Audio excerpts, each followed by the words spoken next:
আল্লাহ পাক রব্বুল আলামিন কত যে দয়াময় আবার তেমনি ভয়ঙ্কর। রহমতের নবী এশার নামাজ পড়ে আম্মাজান আয়েশার হুজরায় ঘুমায়ে গেলেন। তন্দ্রাচ্ছন্ন নবী বলেন, আমি ঘুমাইলে চোখ বন্ধ থাকে, আমার অন্তর ঘুমায় না। হঠাৎ করে রাতের গভীরে আমার কানের মধ্যে শুনি কে যেন কান্না করতেছে। নবী বলেন, আমার ঘুম ভেঙ্গে গেল, এই গভীর রাতে কে কান্না করে? রহমতের নবী বলেন, আমি উঠলাম, উঠিয়া আমি বিছানার থেকে বের হয়ে গেলাম। নজর দিয়া দেখি আমার হুজরার পাশেই তো মসজিদে নববী। নজর দিয়া দেখি আমার এক সাহাবী নামাজে দাঁড়ায় দাঁড়ায় গভীর রাতে কান্না করে। আমি রহমতের নবী হঠাৎ চমকে উঠলাম, কোন সাহাবী এই গভীর রজনীতে কাঁদে? ভালো করে নজর করে দেখি আল্লাহর পেয়ারা সাহাবী আমার আবু বকর গভীর রজনীতে নামাজে দাঁড়ায় কান্না করে। আমি বাহিরে অপেক্ষমান, আবু বকর হাউ মাউ করে কান্না করে নামাজ শেষ করে বের হয়। আমাকে দেখে আবু বকর আতঙ্কিত হয়ে গেল। আমি প্রশ্ন করলাম, হে আবু বকর, আপনি গভীর রাতে নামাজে দাঁড়ায় কান্না করলেন কেন? আবু বকর চোখের পানি ছেড়ে বলেন, ইয়া রাসূলুল্লাহ, আল্লাহর আযাবের ভয় আমি নামাজে দাঁড়ায় কান্না করেছি, একটা আয়াত পড়ে পড়ে কাঁদছি। ইন্নাল্লাহা আশতারা মিনাল মুমিনিনা আনফুসাহুম ওয়া আমওয়ালাহুম বিআন্না লাহুমুল জান্নাহ। আল্লাহ পাক বলেছেন, মুমিনের জান মাল আমি আল্লাহ কিনে নিয়েছি, বিনিময়ে মুমিনকে জান্নাত দিয়েছি। নবী বলেন, আবু বকর এটা খুশির খবর, এখানে কান্নার কি পাইলেন? আবু বকর বলেন, ইয়া রাসূলুল্লাহ, আপনি জানেন আমি ব্যবসা করি, কাপড়ের দোকান দেই। আজকে সকালবেলা একজন মহিলা আমার দোকানে এসে বহুদিন আগের কেনা কাপড়টা ফিরাইয়া টাকা নিয়ে গেল। আমি প্রশ্ন করছিলাম, মা কেন কাপড় ফিরে টাকা নেন? মহিলা একটা জবাব দিয়েছে, তোমার দোকানের কাপড় আমার পছন্দ হয় না, এজন্য ফিরাইয়া দিলাম। আমি আল্লাহর এই আয়াত পড়ে কান্না করেছি। আল্লাহ যে বলেছেন মুমিনের জানমাল আমি নিলাম, মুমিনকে জান্নাত দিয়ে দিলাম। এখান থেকে আমার ভয়। আপনি নবী কিয়ামতের হালাতের বয়ান করেছেন, কত ভয়ঙ্কর হবে কিয়ামতের মাঠ। কিয়ামতের ময়দানে নারী আর পুরুষেরা সবাই উলঙ্গ দাঁড়াবে। সূর্যের গরমে মাথার মগজগুলো ভাতের মারের মতো ফুটবে, জমিনটা তামা হয়ে যাবে। জাহান্নামের আওয়াজে মানুষের কান ফেটে যাবে। এমন এক হালাত হবে, ওই হাসরের মাঠে নবীরা যাদের গুনাহ নাই তারাও কান্না করে বেকারার হবেন। ওই অবস্থার মধ্যে যখন আল্লাহ এক এক করে ডাকবেন, আমি আবু বকরকে ডাক দিয়া যদি আল্লাহ বলেন, হে আবু বকর, আমি জান্নাতের সুসংবাদ দিলাম, কি আমল করেছো? আমি যদি আল্লাহর কাছে পেশ করি নামাজ, রোজা, তেলাওয়াত, ওই মহিলার মতোই যদি আল্লাহ বলেই ফেলে, ও আবু বকর, আমার জান্নাত আমাকে দেও, তোমার জানমাল নিয়ে জাহান্নামে যাও। আল্লাহ কেন বলে, যেইভাবে নামাজ পড়তে বলেছি ওইভাবে নামাজ আদায় করতে পারো নাই। আমি যেইভাবে তেলাওয়াত চাইছি ওইভাবে তেলাওয়াত তুমি আমাকে দাও নাই। আমি যেইভাবে জিকির চাইছি ওইভাবে মুহাব্বতের জিকির আমাকে দাও নাই। মানুষ দেখানো জিকির করেছো, মানুষ দেখানো নামাজ পড়েছো। তখন আল্লাহ যদি বেজার হইয়াই বসেন, আমার জাহান্নাম ছাড়া উপায় হবে না। আর হে নবী, আমি চিন্তা করে দেখলাম, দুনিয়াতে সূর্যের গরম সহ্য করতে পারি না, জাহান্নামের আগুন আরো কত ভয়ঙ্কর হবে, কেমন করে সহ্য করব? এই ভয় আমি কান্না করেছি। রহমতের নবী কাঁদেন আর বলেন, আবু বকর, ওই হাসরের ময়দানের কথা যখন আমার মনে পড়ে, আমিও চোখের পানি ধরে রাখতে পারি না। কিয়ামতের ময়দানে কেমন ভয়ঙ্কর অবস্থা হবে যে নবীরা কান্না শুরু করবেন। আমার উম্মতের কি হালাত হবে? এর এলাকার মুসলমান, হে যুবক ও পর্দার আড়ালের, দুনিয়াতে একটা সূর্যের গরম সহ্য করা যায় না, বেতের বাড়ি সহ্য করা যায় না, মশার কামড় সহ্য করা যায় না। গুনাহ নিয়ে কবরে গেলে জাহান্নামের আগুনের গরম, হাসরের ময়দানে আরো কত ভয়ঙ্কর আযাব। এখনো সময় আছে, তওবা করে নেন। মনে মনে আল্লাহকে বলেন, হে আল্লাহ, দুনিয়ার রং তামাশায় সময় তো কম কাটাইলাম না, মন মতো ঘুরলাম ফিরলাম, আর কয়দিন বাঁচবো জানা নাই। এখন থেকে তওবার নিয়ত করে ফেললাম, আর জীবনে বেপরদায় চলবো না, নামাজ ছাড়বো না, দাড়ি কাটবো না। আল্লাহ হেদায়েত না দিলেই যে বললাম, যেই নবীজিকে এক নজর দেখলে জাহান্নামের আগুন হারাম, যেই রসুলের চেহারা মোবারক দেখলে পেটের ক্ষুধা থাকে না, সেই নবীজিকে 13টা বছর সামনে বসে দেখলো, বয়ান শুনলো, কালেমা পড়ে নাই। জানেন এত বড় বেঈমানের নাম কে? এর নাম কপাল। আর অন্যদিকে 27 বছরের যুবক তরবারি নিয়ে দৌড়ায়, নবীকে জবাই করবে। কয় বছর? 27 বছরের যুবক তরবারি নিয়ে দৌড়ায়, রহমতের নবীর কল্লা কেটে নিয়ে আসবে। কাছে যাইয়া রহমতের নবীর চেহারা নজরটা দেওয়া মাত্র তরবারি ফালাইয়া বলেন, রহমতের নবী, আমাকে মাফ করে দেন, কালেমার রশি আমার গলায় লাগায়া দেন। মান ইয়াহদিল্লাহু ফাহুয়াল মুহতাদ ওয়া মান ইউদ্লিল ফালান তাজিদা লাহু ওয়ালিয়াম মুরশিদা। আল্লাহ যাকে হেদায়াত দিবেন সে পেয়ে যাবে, যার কপাল খারাপ ও হেদায়াত পাবে দূরের কথা, হেদায়াত পাওয়ার মতো কোনো মুর্শিদ পাবে না, পথ প্রদর্শক পাবে না, ওর কপাল বড় খারাপ। রহমতের নবীকে দেখলো, 13 বছর কালেমা পড়ে না আবু জাহাল। আর ওমর 27 বছরের বয়স নিয়া নবীর কল্লা কাটতে গিয়া কালেমা পড়িয়া তরবারি নিয়ে আবার দাঁড়ায় গেল। ওমর দাঁড়ায় বলে, এই বেঈমান মুশরিকেরা, মুহাম্মদের বিরুদ্ধে একটা কথা যদি বলো, আমি ওমরের সামনে দাঁড়াও, আমার তরবারি ফয়সালা করবে, মুহাম্মদের প্রয়োজন হবে না। এমন পাওয়ার আল্লাহ দান করেছেন, ওমর যেই রাস্তা দিয়া হাঁটে শয়তান ওই রাস্তায় ঢুকতে ভয় পায়। আর কে তারাত খৌফে হক দর দিল মাদাম, জন্নতুল মাওয়া দেহদ ও রামকাম জুজবা হক চীজে মখাজ ইনসো যা ফজলে উ আমস্তে দর জুমলা জাহা। দুনিয়াটা তো পরীক্ষার হল। কি হল?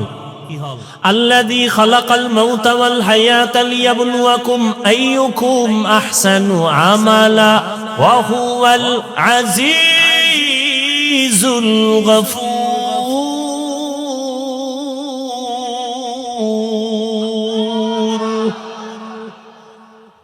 আল্লাহ বলেন, দুনিয়াটা পরীক্ষার হল, আমি আমলের পরীক্ষা নিব। পরীক্ষার হলে ঢুকার পরে প্রশ্নের উত্তর উল্টা লেখলো, বাধা দেয় না? দেয়নি?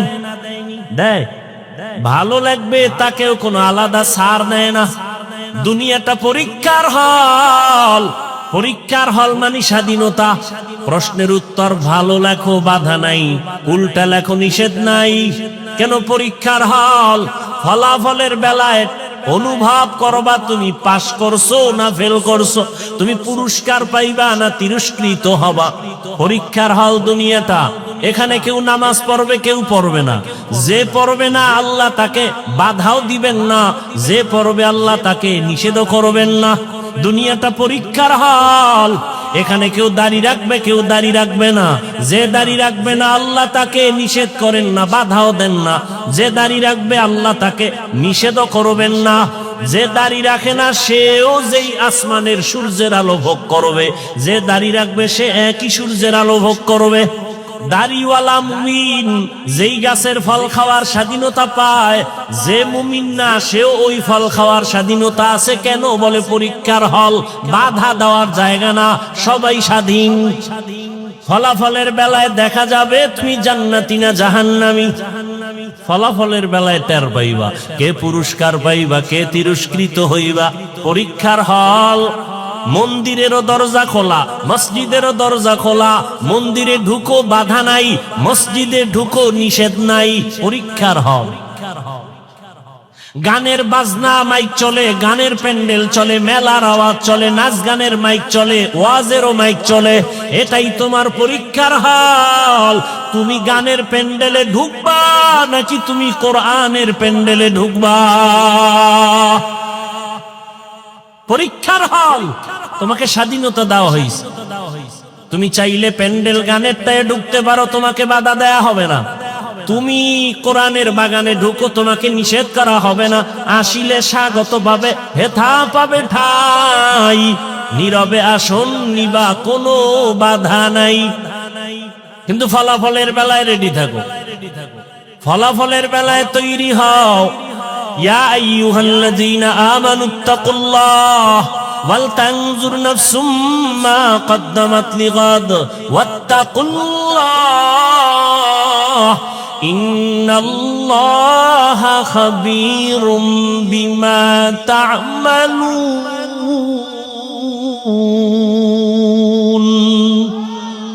ই কালামে জিন্দা কুরআনে হাকীম, হিকমতে উলায়া জালাসতু কদিম।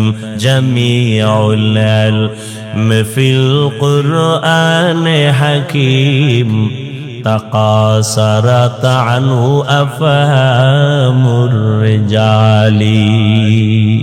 রমজানুল মুবারক চলে গেল, ঘেরান এখনো যায় নাই। কিন্তু দুঃখ,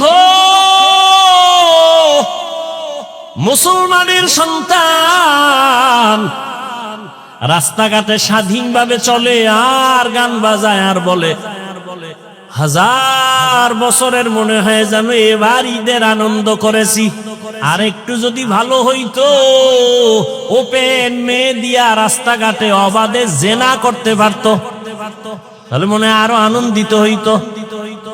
আহ, তুমিও মুসলমান, আমিও মুসলমান, তোমার আমার আল্লাহ এক, নবী এক, কোরআন এক, কাবা এক, ধর্ম এক, কালেমা এক, কাফনের কালারও মনে আছে না?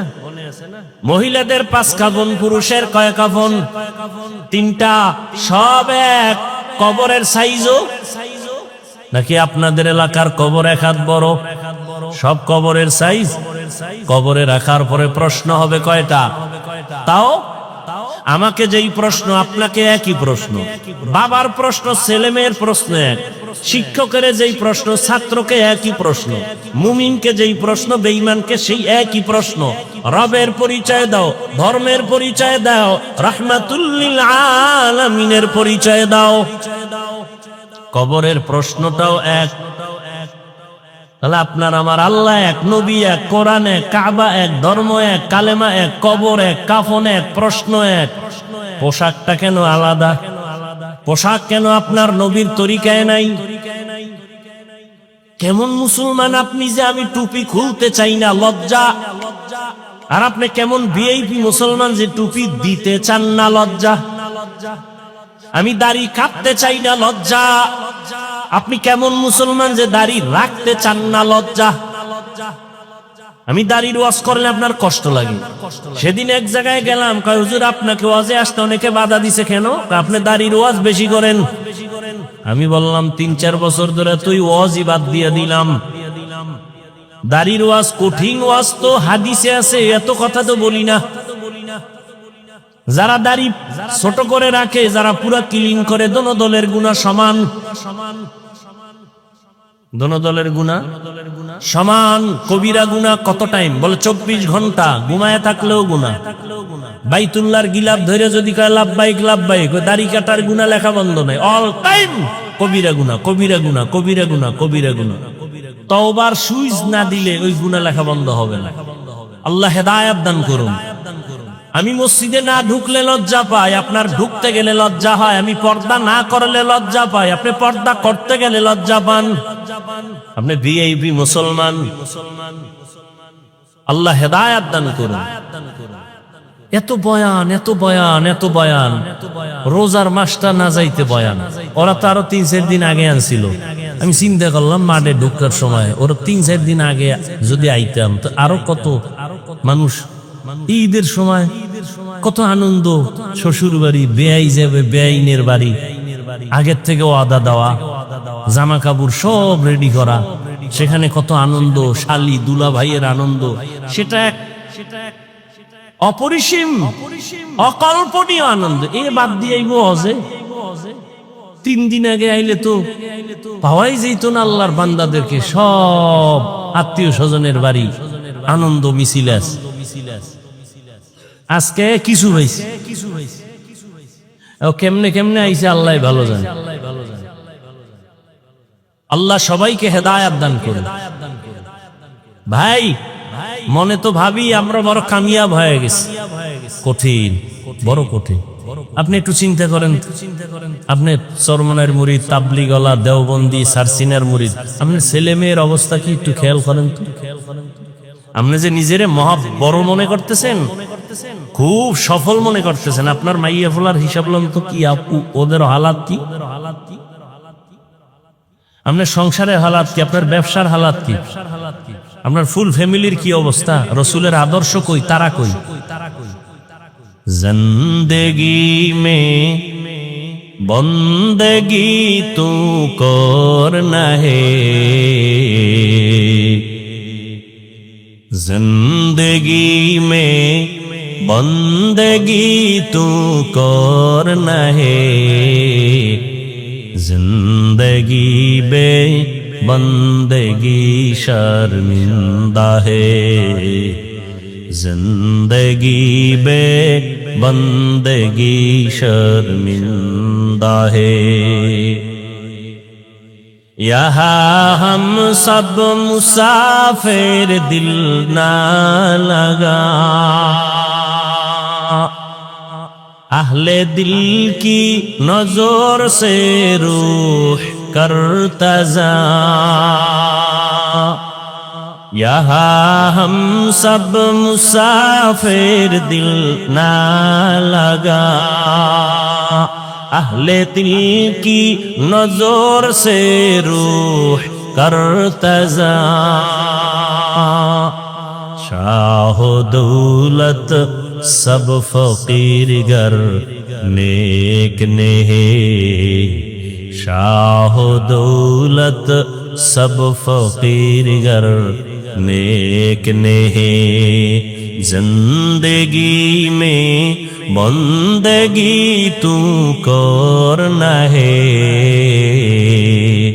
जिंदगी में बंदगी तू करना है, जिंदगी बे बंदगी शर्मिंदा है, जिंदगी बे बंदगी शर्मिंदा है, जिंदगी में बंदगी कुन बंदगी, बंदगी बे जिंदगी शर्मिंदगी। খারাপ লাগে আপনাদের? এত বয়ানের পরেও কেন আমাদের আমলের খাতা শূন্য? একমাত্র কারণ আল্লাহর আদালতে দাঁড়াইয়া হিসাব দেওয়ার ভয় নেই। এই জন্য আল্লাহ বারবার বলেন আমাকে ভয় করো, আমাকে ভয় করো, আমাকে ভয় করো। ইয়া আইয়ুহাল্লাযীনা আমানুত্তাকুল্লাহ, ও মুমিন আমি আল্লাহকে ভয় কর। ওয়াল তানজুর নাফসুম মা কদ্দামাত লিগাদ, সামনের জীবনের জন্য কি সম্বল সঞ্চয় করেছো হিসাব মিলাও। ওয়াত্তাকুল্লাহ, আল্লাহ বলেন আবার আমাকে ভয় কর। ইন্নাল্লাহা খাবীরুম বিমা তা'মালুন, তোর সব কাজের খবর আমি আল্লাহ অগ্রিম জানি। কি কাজ নিয়ে কবরে রওনা দিলা? কয়দিনের হায়াত? মহামারী করোনায় লাশ আর লাশ, ডেঙ্গুর ভেতরে লাশ, এমন একটা দিন নাই মরণের খবর নাই। গাড়ির নিচে লাশ, পানির নিচে লাশ, ঘুমের বিছানায় লাশ। মনে করছিলাম বুড়া মানুষটা আগে মরে যাবে, জুয়ানেরা কয়েকদিন পরে মরবে, কিন্তু ইদানিং কালে যত লাখ যুবকদের লাশ, এরে আমার কলিজার যুবক,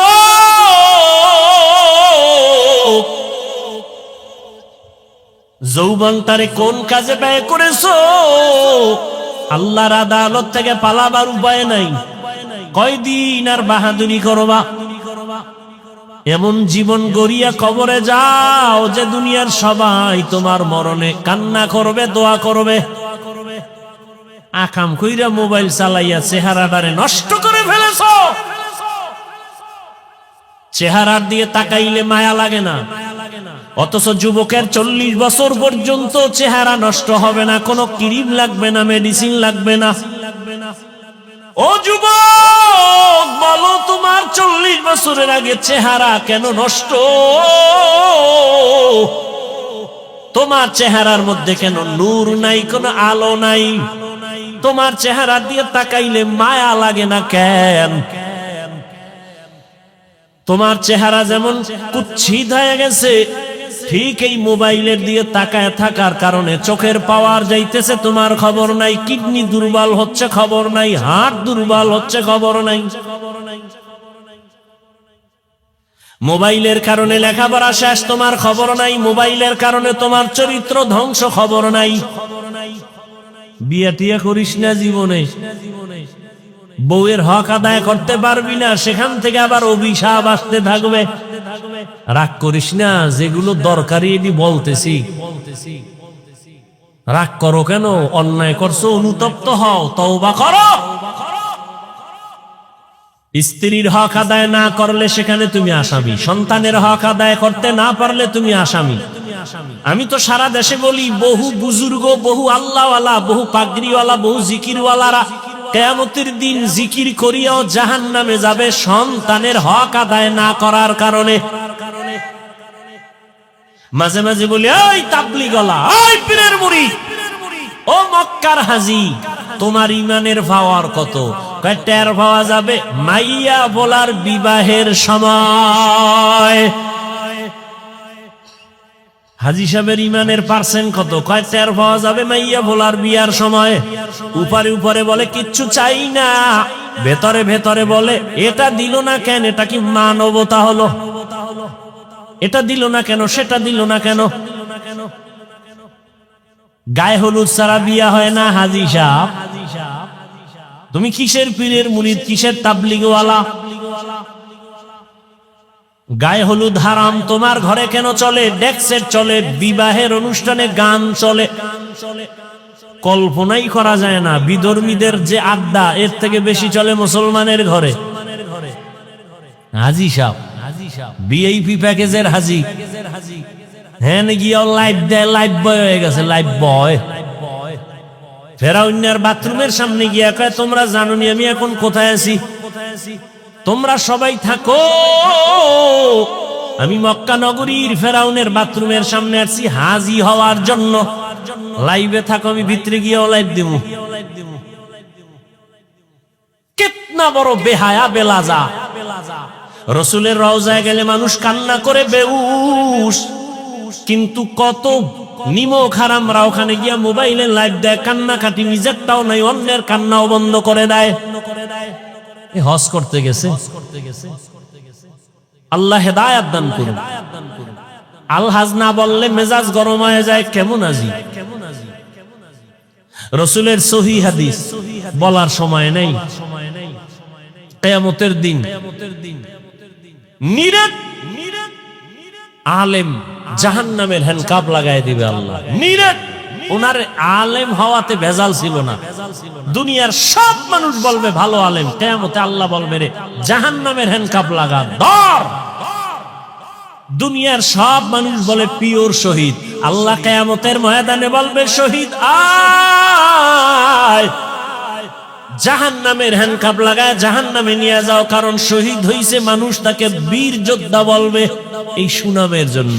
মাওলানা হইছে মানুষ তারে মাওলানা বলবে, আলেম বলবে এই সুনাম অর্জনের জন্য। দানবীর দান করছে তাকে সবাই শিল্পপতি বলবে এই সুনামের জন্য। রে ধর, এদের যদি হালাত হয় আপনার আমার উপায়। এই জন্যই তো সাহাবায়ে কেরাম মৃত্যু পর্যন্ত শুধু কান্নার আওয়াজ। শুধু কান্নার আওয়াজ, কান্নার আওয়াজ। ও তাবলীগওয়ালা ভাই, ও পীর সাহেবের মুরিদ, ও হাজী সাহেব, ভালো করে মনে রাখেন, কিয়ামতের ময়দানে সন্তানের হক আদায় না করার কারণে আপনি হাসরের ময়দানে জাহান্নামের হ্যান্ডকাপ আপনার হাতে লেগে যাবে। জান্নাতে তো সোজা না। ইয়া আইয়ুহাল্লাযীনা আমানু কু আনফুসাকুম ওয়া আহলিকুম নারা আকুদুহান নাসু ওয়াল হিজারা আলাইহা মালাইকাতুন গিলাযুন শিদাদুন লা ইয়াসুনাল্লাহা মা আমারাহুম ওয়া ইয়াফআলুনা মা ইউমারুন।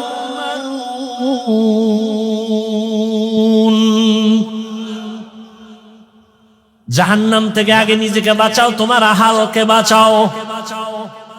নিজে বাঁচলে হবে না, আহালকে বাঁচাও। এরে আমার কলিজার যুবক, আমি এতক্ষণ চিল্লাইতেছি, একবারও বলি না তুমি তাবলীগে না গেলে জাহান্নামে যাইবা, বলছি? তুমি পীরের কাছে যদি না যাও জাহান্নামে যাইবা, বলি নাই? তুমি যদি কওমি মাদ্রাসায় না পড়ো জাহান্নামে যাইবা, বলি নাই? বরং আমি বলি সারা দেশে যুবক, তুমি স্কুলে পড়ো, কলেজে পড়ো, চাকরি করো, ব্যবসা করো, ডাক্তার হও, ইঞ্জিনিয়ার হও, প্রফেসর হও, তোমাকে ধন্যবাদ জানাই গেলাম। তুমি একজন ডাক্তার হও, বাধা নাই। তুমি ইঞ্জিনিয়ার হও, বাধা নাই। তুমি প্রফেসর হও, বাধা নাই। তবে এক জায়গায় বাধা, বেয়াদব হইও না রে বাবা। তোমার ব্যবহারে কোনোদিন যেন মা বাবা কষ্ট না পায়, তোমার ব্যবহারে কোনোদিন যেন শিক্ষকেরা কষ্ট না পায়, তোমার আচরণে কখনো যেন আলেম ওলামা মুরব্বীরা কষ্ট না পায়। যদি কষ্ট পায় বরদোয়া লেগে যাবে, মরার আগে পঙ্গু হয়ে যাবা। মা বাবার বরদোয়া লাগলে জীবন শেষ।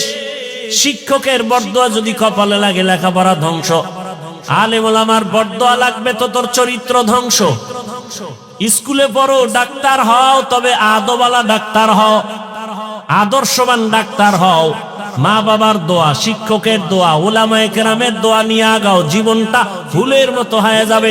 ডাক্তার হলো দেখবা সম্মানের সীমানা নাই। বিদেশে তোমাকে হায়ার করে নিয়ে যাবে ডাক্তার, এরকম ডাক্তার আমগো দেশে নাই। তোমার মতো মোবাইলে আকাম করলেই সুনাম হইতো না, হইতো?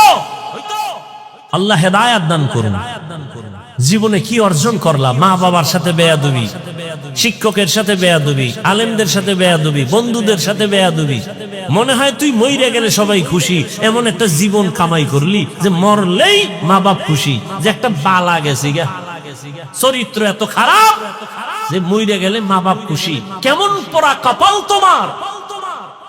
এরে পর্দার আড়ালের আম্মা জানেরা, বোনেরা, ভালো করে শুনেন। আপনাদের লাইনে কত মা, কত বোন এখনো আছে পর্দা করে, স্বামীর মাল হেফাজত করে, মোবাইলে সময় নষ্ট করে না। এমন মহিলা নাই? আম্মা জানেরা, আপনারা কেন পারেন না? ও আমার কলিজার যুবক, সত্য কথাটা স্বীকার করিও রে বাবা। তোমার মতো যুবক জীবনে কোনোদিন মাদ্রাসায় পড়ে নাই, আলিফ বা তাও শিখে নাই। জেনারেল লাইনে পড়িয়া রাস্তায় গাড়ি চালায়, ড্রাইভার 5 বেলার নামাজ পড়ে আছে না নাই? তোমার বিবেক নামের আদালতে প্রশ্ন, বলো যুবক তুমি কেন পারো না?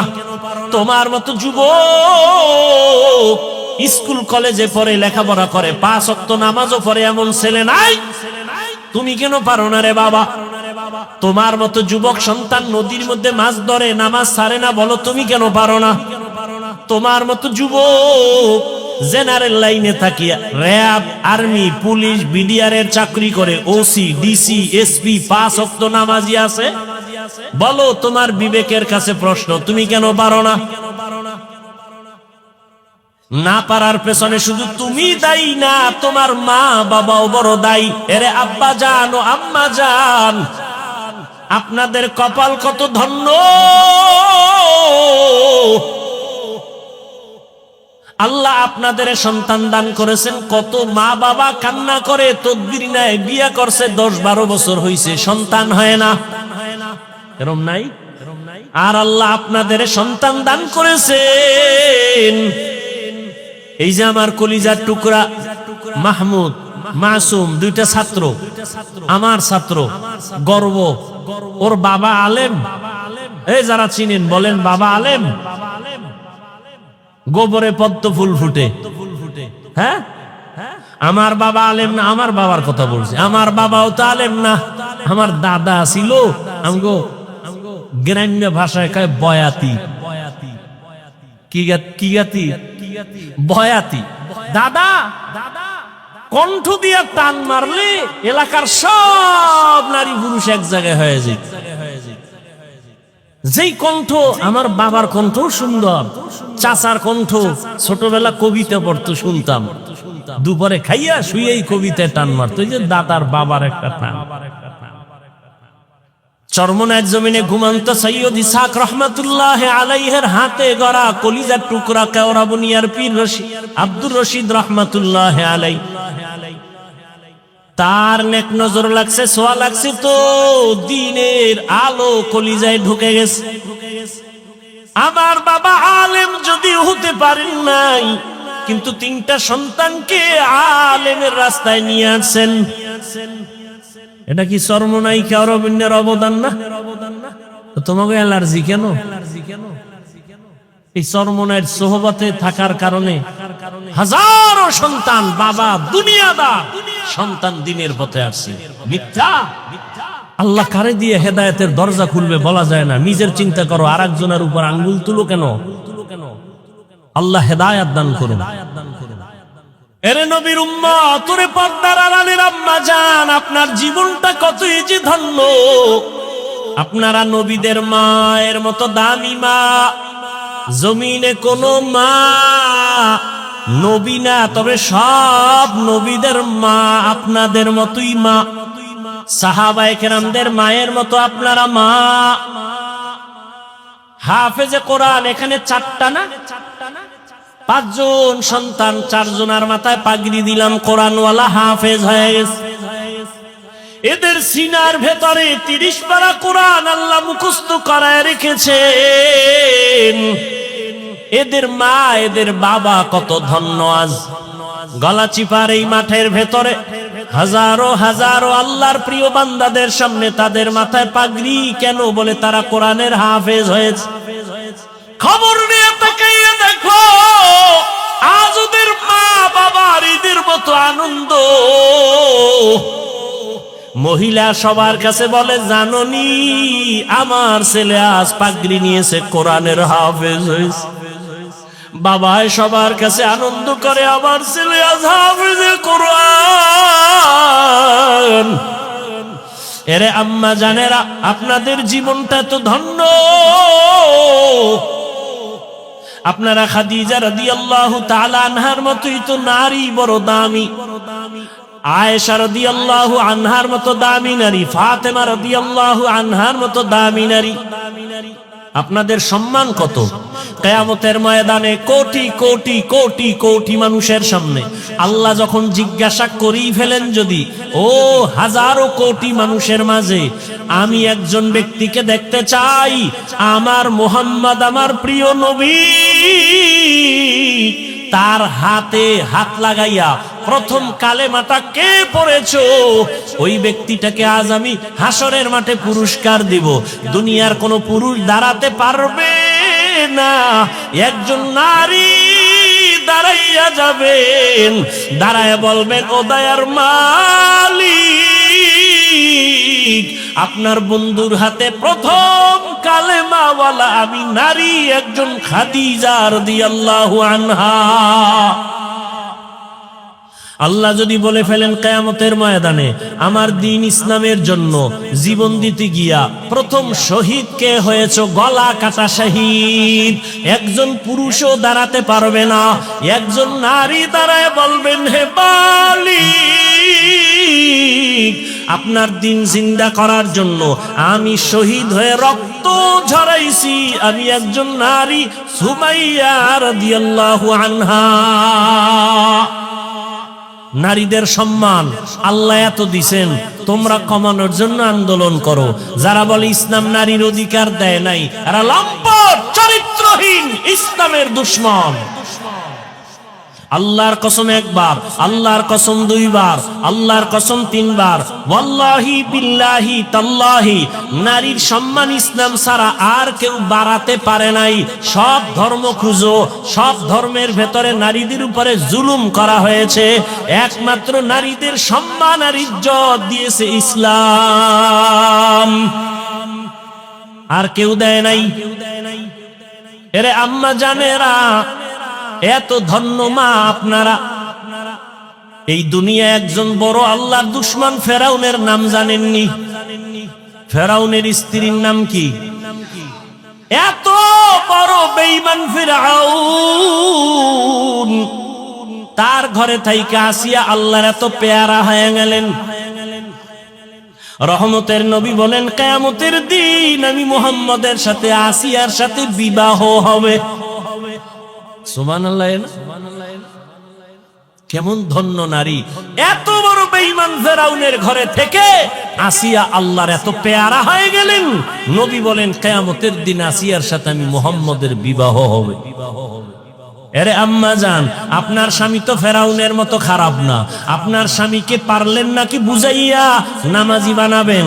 আপনার স্বামীটারে যদি বুঝাইতেন, ও স্বামী আমার, বাবা মায়ের কষ্টের জীবন সারিয়া আজ তোমার ঘরে আসি, না খাইয়া থাকলেও আসি, খাইয়া থাকলেও আসি, তবে তোমার কাছে আমার জীবনের দাবি, তুমি কামাই রুজি যা করো, একটা জীবনের দাবি হে স্বামী, হারাম কামাই করে ঘরের মধ্যে আনবা না।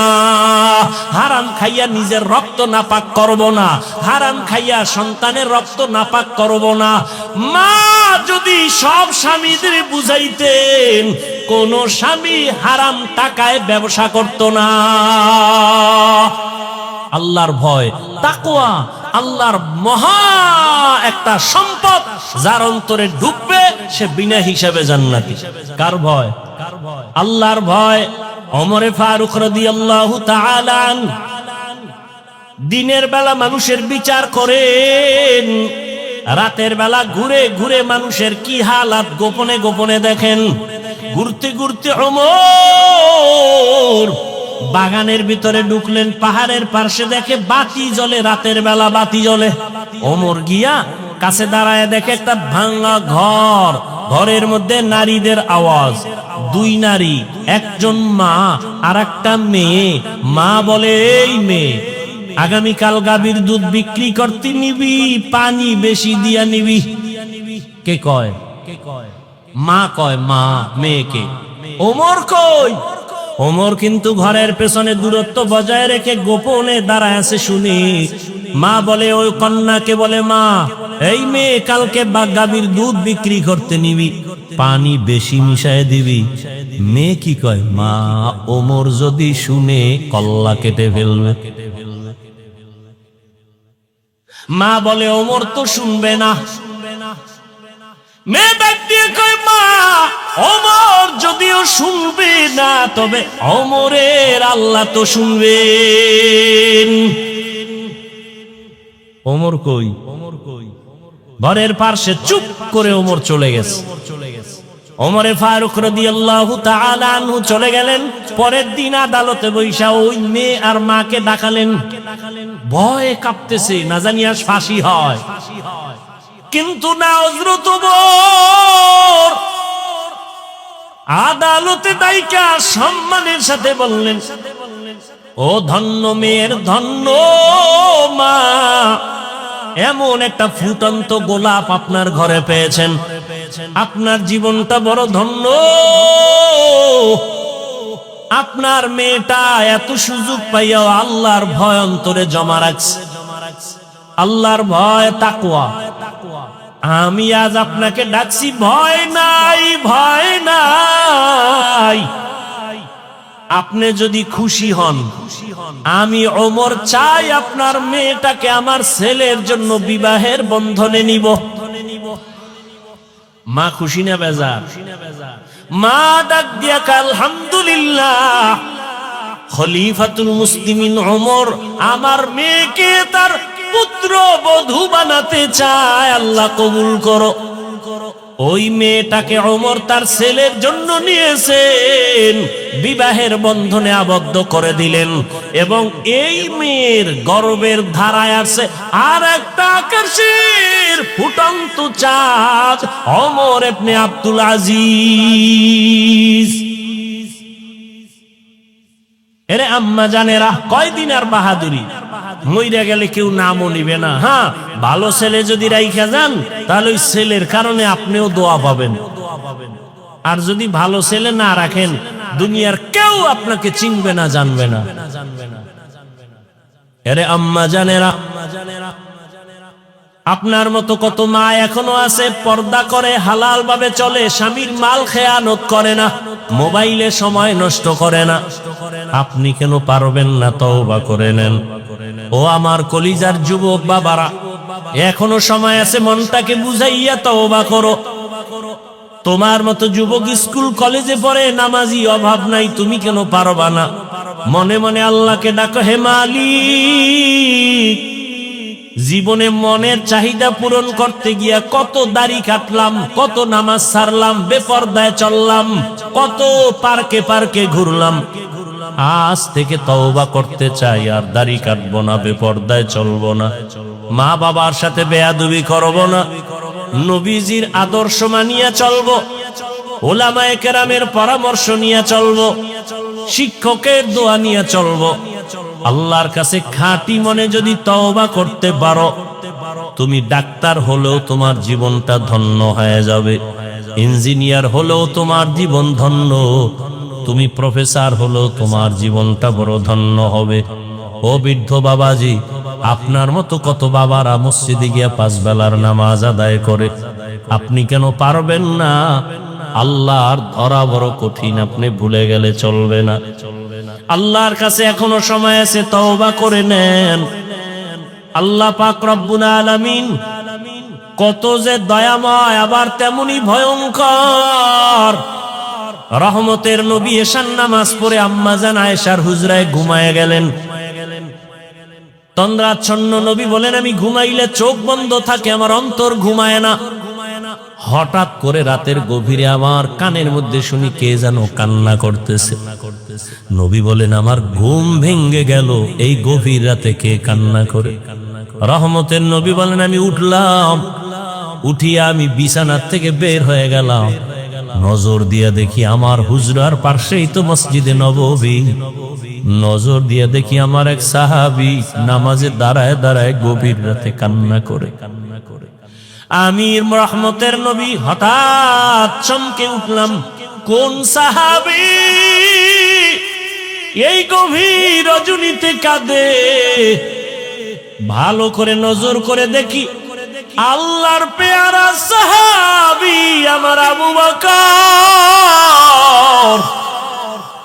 গভীর রজনীতে নামাজে দাঁড়ায় কান্না করে।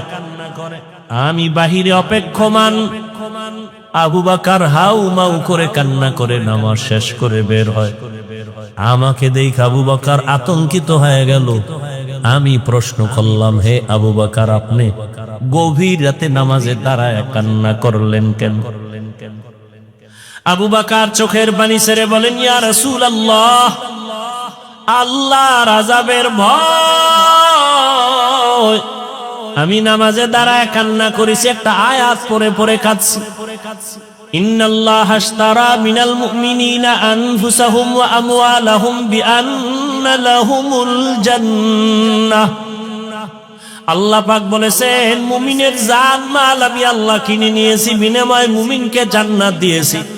নবী বলেন, আবু বকর এটা খুশির খবর, এখানে কান্নার কি পাইলেন? আবু বকর বলেন, ইয়া রাসূলুল্লাহ, আপনি জানেন আমি ব্যবসা করি, কাপড়ের দোকান দেই। আজকে সকালবেলা একজন মহিলা আমার দোকানে এসে বহুদিন আগের কেনা কাপড়টা ফিরাইয়া টাকা নিয়ে গেল। আমি প্রশ্ন করছিলাম, মা কেন কাপড় ফিরায় টাকা নেন? মহিলা একটা জবাব দিয়েছে, তোমার দোকানের কাপড় আমার পছন্দ হয় না, এজন্য ফিরাইয়া দিলাম। আমি আল্লাহর এই আয়াত পড়ে কান্না করেছি। আল্লাহ যে বলেছেন, মুমিনের জানমাল আমি নিলাম, মুমিনকে জান্নাত দিয়া দিলাম। এখান থেকে আমার ভয় আপনি নবী কিয়ামতের হালাতের বয়ান করেছেন, কত ভয়ঙ্কর হবে কিয়ামতের মাঠ। কিয়ামতের ময়দানে নারী আর পুরুষেরা সবাই উলঙ্গ দাঁড়াবে। সূর্যের গরমে মাথার মগজগুলো ভাতের মারের মতো ফুটবে, জমিনটা তামা হয়ে যাবে, জাহান্নামের আওয়াজে মানুষের কান ফেটে যাবে। এমন এক হালাত হবে, ওই হাসরের মাঠে নবীরা যাদের গুনাহ নাই তারাও কান্না করে বেকারার হবেন। ওই অবস্থার মধ্যে যখন আল্লাহ এক এক করে ডাকবেন, আমি আবু বকরকে ডাক দিয়া যদি আল্লাহ বলেন, হে আবু বকর, আমি জান্নাতের সুসংবাদ দিলাম, কি আমল করেছো? আমি যদি আল্লাহর কাছে পেশ করি নামাজ, রোজা, তেলাওয়াত, ওই মহিলার মতোই যদি আল্লাহ বলেই ফেলে, ও আবু বকর, আমার জান্নাত আমাকে দেও, তোমার জানমাল নিয়ে জাহান্নামে যাও। আল্লাহ কেন বলে, যেইভাবে নামাজ পড়তে বলেছি ওইভাবে নামাজ আদায় করতে পারো নাই। আমি যেইভাবে তেলাওয়াত চাইছি ওইভাবে তেলাওয়াত তুমি আমাকে দাও নাই। আমি যেইভাবে জিকির চাইছি ওইভাবে মুহাব্বতের জিকির আমাকে দাও নাই। মানুষ দেখানো জিকির করেছো, মানুষ দেখানো নামাজ পড়েছো। তখন আল্লাহ যদি বেজার হইয়াই বসেন, আমার জাহান্নাম ছাড়া উপায় হবে না। আর হে নবী, আমি চিন্তা করে দেখলাম দুনিয়াতে সূর্যের গরম সহ্য করতে পারি না, জাহান্নামের আগুন আরো কত ভয়ঙ্কর হবে, কেমন করে সহ্য করব? এই ভয় আমি কান্না করেছি।